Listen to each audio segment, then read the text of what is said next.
everybody. Welcome back from lunch. I'm going to impart, hopefully, a bunch of information to you guys, and I only have about 15 minutes to do it, so I'm going to move pretty quickly and hopefully have time at the end for a question or two.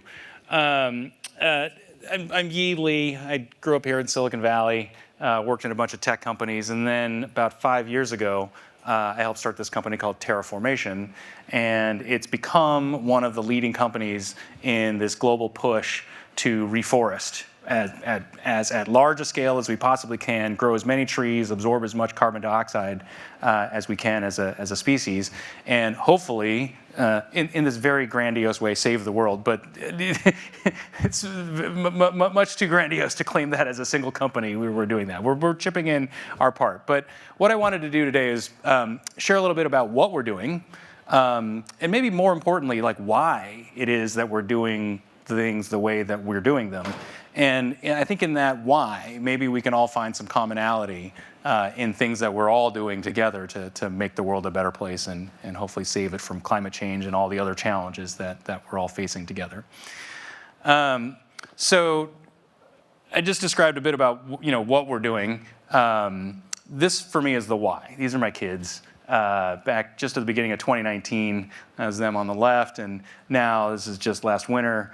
And for me, after spending 25 odd years in Silicon Valley working on tech things, 2019 was a very sort of discrete moment of clarity for me, where I realized what am I doing here? Who am I serving ultimately, right? And it's these two, and especially when you have, for those of you who have young teenage kids, my older was turning 12 that year.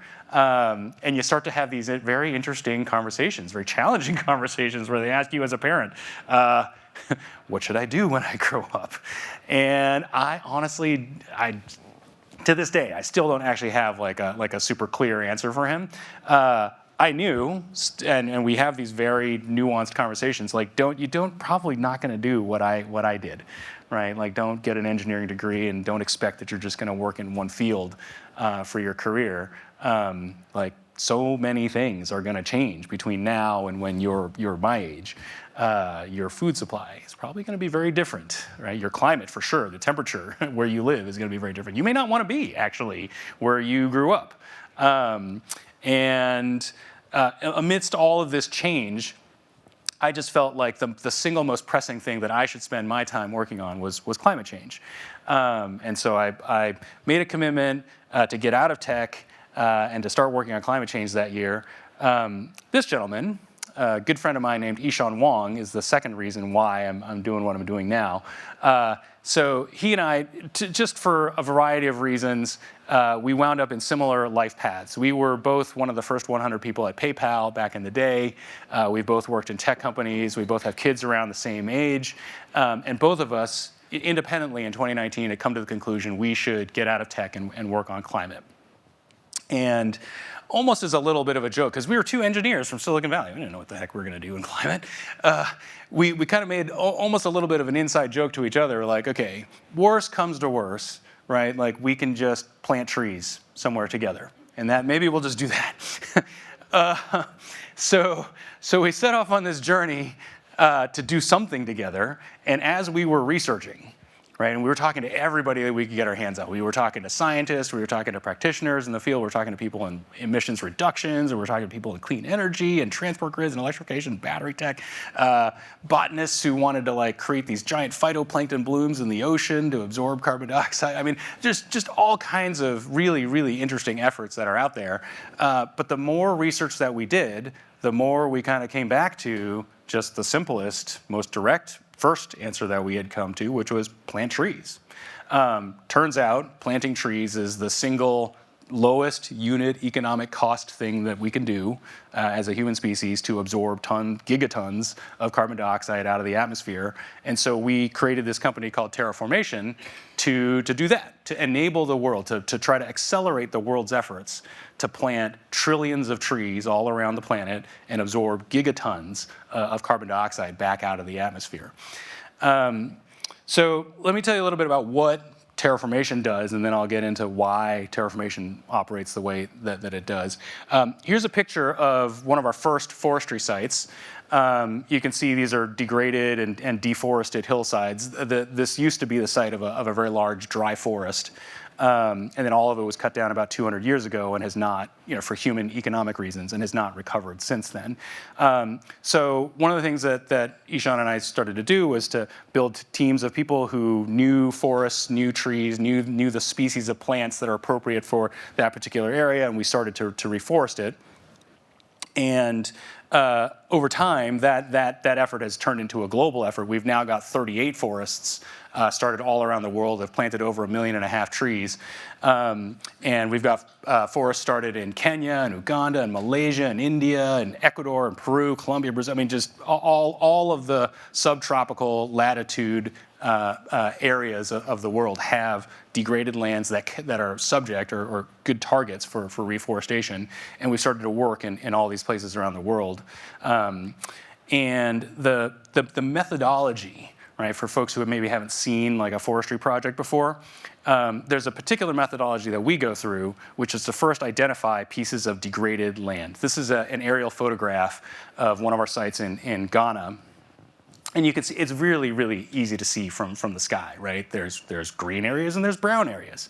And the brown areas come about for a variety of reasons. They could have been cleared for agriculture, cleared for ranching and cattle grazing.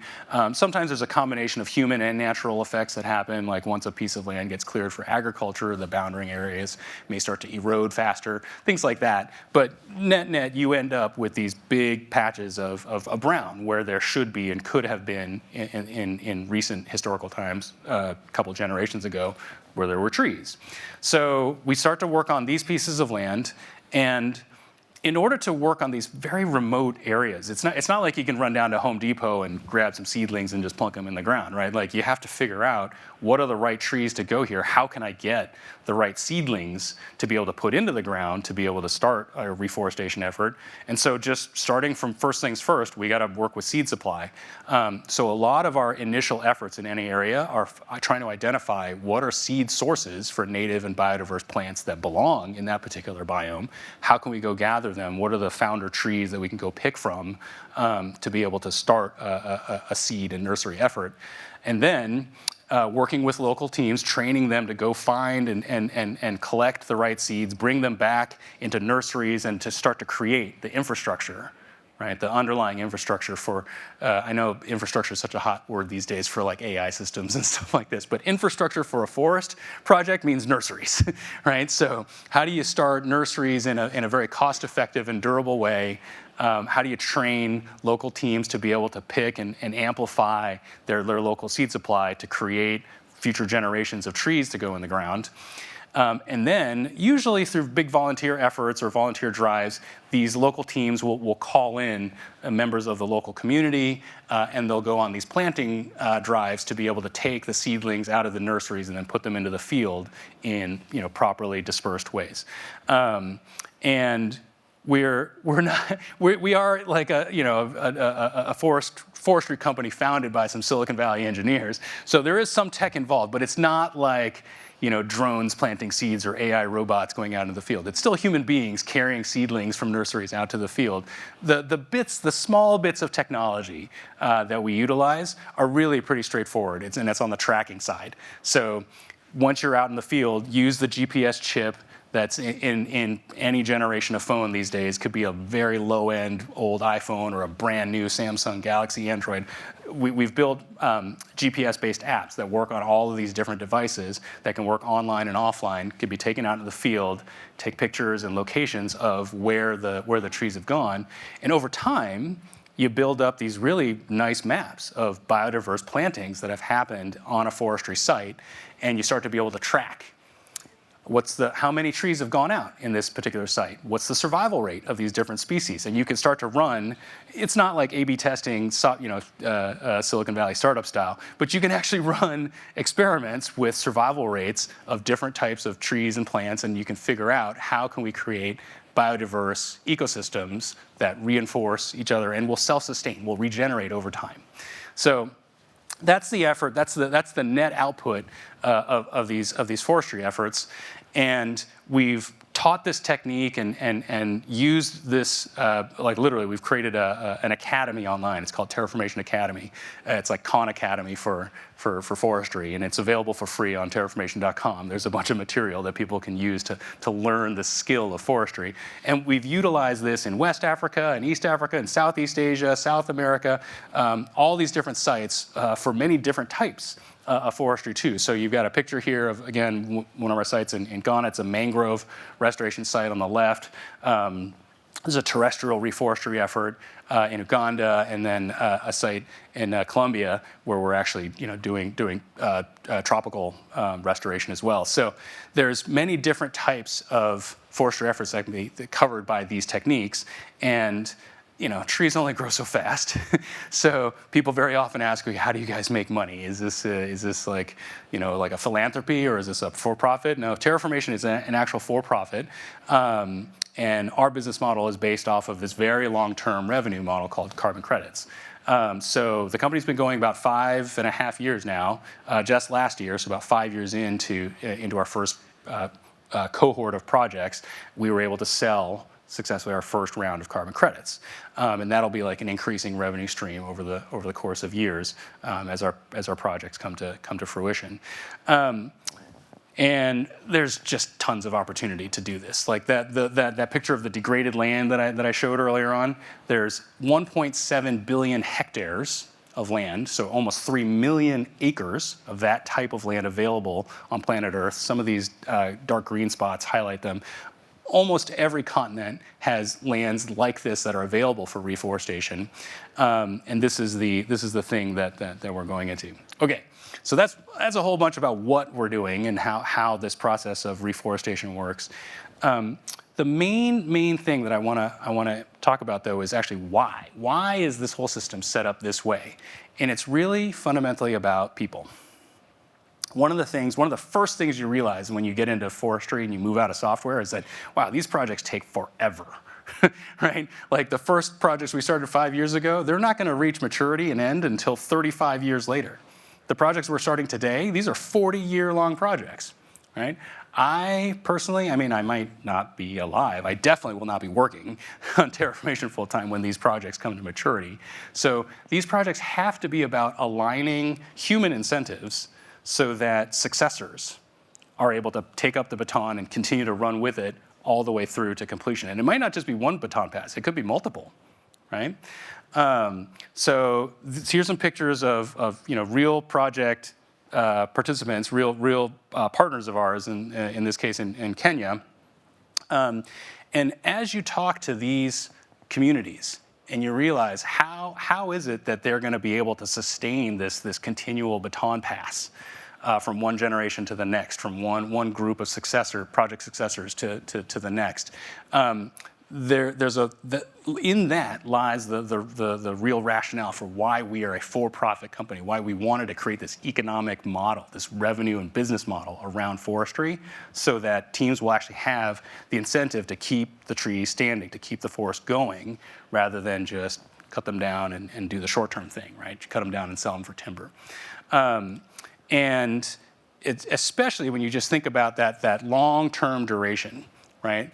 So much of our activities are about figuring out what's going on in this local community. What are the local incentives? What is the economic driver that's going to keep everybody's head in the game for a 40-year time span?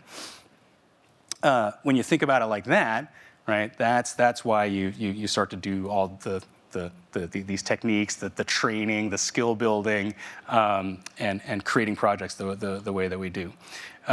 Couple other projects to just show off here: Tanzania, Ghana, and again that human effort, right? The level of understanding of who is your customer, what is their long-term economic incentive, right? I think cast in other words, this would be customer development for a startup, right? Really understanding like customer-driven product development in a larger tech company, right? If you really understand the long-term incentives and you're aligning what you're doing as a company together with what's really in the best long-term interest of your customers, that's saving the world. And I really hope that all of you, as you're going about your day-to-day activities, as you're thinking about business plans for the future, it's part of saving the world if you're doing the right thing long term for your customers. So just want to leave you with that thought. Happy to answer any questions that you might have about Terraformation. I think there's a couple mics running around the room. Question over here. Oh, we got time for one question. Make it a good one. Yes, hi, my name is Lionel. We're actually in the market for trees. We are building a sustainable fashion brand, and we wanted to basically have a portion of the sales which help like reforesting. So I started looking into that like last week. Actually, there are a lot of offers. It's a bit overwhelming. So I was wondering if you had any advice more generally on how like a company can actually like help. Oh, well, I think just informing the intention of saying we want to operate in a sustainable way, this is aligning, right, with your customers' long-term interests, right? And I think that's a wonderful first step already. I'd have to know more about the specifics of your supply chain and all that. Maybe we could talk offline. Cool. But hey, thank you, everybody. Really appreciate you spending time to learn about Terraformation today. Okay.